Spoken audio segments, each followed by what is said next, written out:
એક વાર્તા કહું? યસ. ઈચ્છા છે સાંભળવાની? ગમશે બધાને? જુઓ, એ વાર્તા આખી ગુજરાતીમાં છે, પરંતુ અમુક શબ્દો એમાં અંગ્રેજીમાં છે. એ અમુક શબ્દો જે અંગ્રેજીમાં આવે છે તમારે ધ્યાનથી સાંભળવાના છે, અને પછી મને લાસ્ટ ટાઈમ સ્ટોરી પૂરી થઈ જાય પછી તમારે મને કયા કયા અંગ્રેજી શબ્દ એ વાર્તામાં આવે છે એ કહેવાના છે. ઓકે, તૈયાર બધા? વાર્તા કહો. એક જંગલ હતું. એ જંગલમાં 4 મિત્રો ફરવા માટે ગયા. 4 મિત્રો જંગલમાં આરામથી ફરતા હતા. એવામાં 4 મિત્રોને એક બિયરનો અવાજ બિયર એટલે 4 મિત્રોને બિયર થવા લાગ્યું. એટલે 4 મિત્રો એક ઝાડની રેયર સંતાઈ ગયા. એ મિત્રોએ જોયું કે એ જંગલમાં એક બીજો પણ માણસ ફરવા માટે આવ્યો હતો અને એને બિલકુલ ફિયર થતું હતું નહીં. એ તો એકદમ આરામથી જંગલમાં ફરતો હતો. એટલે 4 મિત્રોને એ માણસ વિશે શંકા થવા લાગી કે આપણને તો બિયરનો અવાજ રિયર થયો અને આપણે તો ઝાડ નીચે રિયર સંતાઈ ગયા, પણ આ માણસને કેમ કશું થતું નથી? એટલે પહેલા મિત્રએ કહ્યું, અરે એ માણસના ઈયર છે કે નહીં?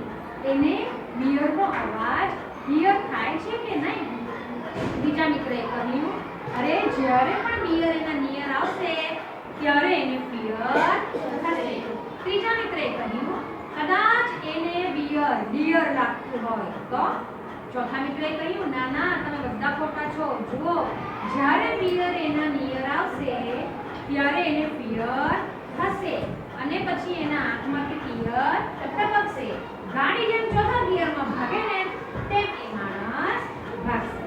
ચાલો, નાની મસ્તી શોર્ટ સ્ટોરી, એકદમ શોર્ટ સ્ટોરી છે, સરસ મજાની. એમાં અંગ્રેજી શબ્દો તમે સાંભળ્યા છે? તો એ અંગ્રેજી શબ્દો હું તમને પૂછું, તમારે 1 by 1 મને કહેવાનું છે. ઓકે, બધાની ઊંચી આંગળી. હા, આજે તમે શબ્દ પૂછ્યો પણ નથી એટલે ઊંચી આંગળી. ઓકે, પિયર. સરસ. હા, જાગૃતિ, પ્રતીક્ષા, સોરી, પિયર.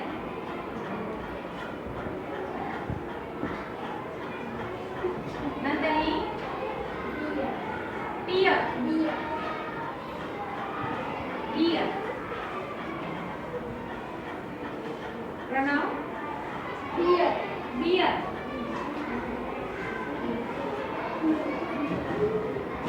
શાહિર, પિયર. પિયર. સાંભળ. ઓકે, ઈયર 2 વાર થઈ ગયું ને? ટીચર ઈયર કીધું રે. ઓકે, ઈયર.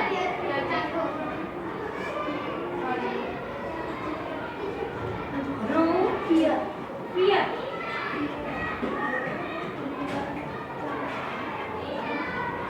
ભૂમિકા, ટીચર નિયર. નિયર. સરસ. હા, બધાએ બરાબર વાર્તા સાંભળી રાખી. મોહિની, પિયર. રિયર.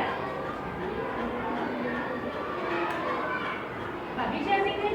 ટીચર બાકી છે. ભાવના, રિયર.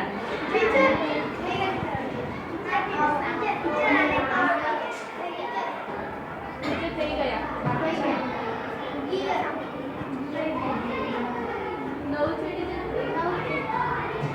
ચાલો, સરસ.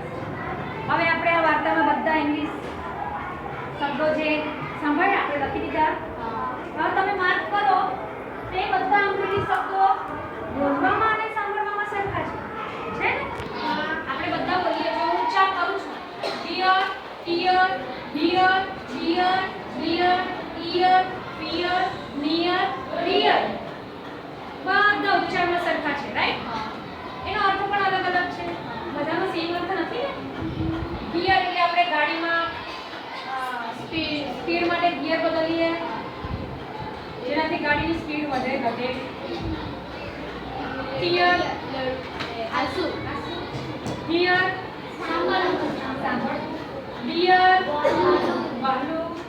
પિયર, રીંછ. રીંછ. ઓકે. ઈયર, કાન. પિયર,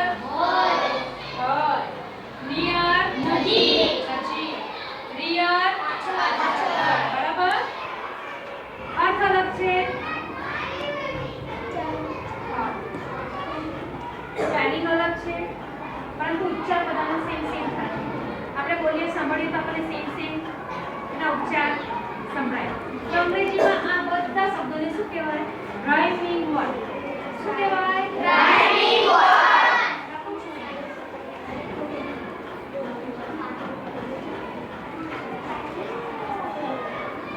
રાઇમિંગ વર્ડ. રાઇમિંગ વર્ડ એટલે ઉચ્ચારમાં, બોલવામાં અને સાંભળવામાં સરખા હોય, પરંતુ એનો અર્થ અલગ હોય અને સ્પેલિંગ પણ બધાની અલગ અલગ હોય. આપણા અંગ્રેજીના ટેક્સ્ટ બુકમાં, યુનિટ 1માં પહેલી જે પોએમ છે એ આખી રાઇમિંગ વર્ડની છે, બરાબર ને? I went to the city to see Mrs Kee. એમાં તમને રાઇમિંગ વર્ડ શોધવાના આવે છે. તો આપણને ખબર, આપણે જે ઉચ્ચારમાં સરખા સરખા હોય એને આપણે પેર બનાવીએ, બરાબર? તો આ સ્ટોરી પરથી તમને એ પણ ખ્યાલ આવશે કે હવે પછી જો તમને રાઇમિંગ વર્ડ શોધવાનું હું તમને કહું તો તમને ઇઝીલી આવી જશે, બરાબર?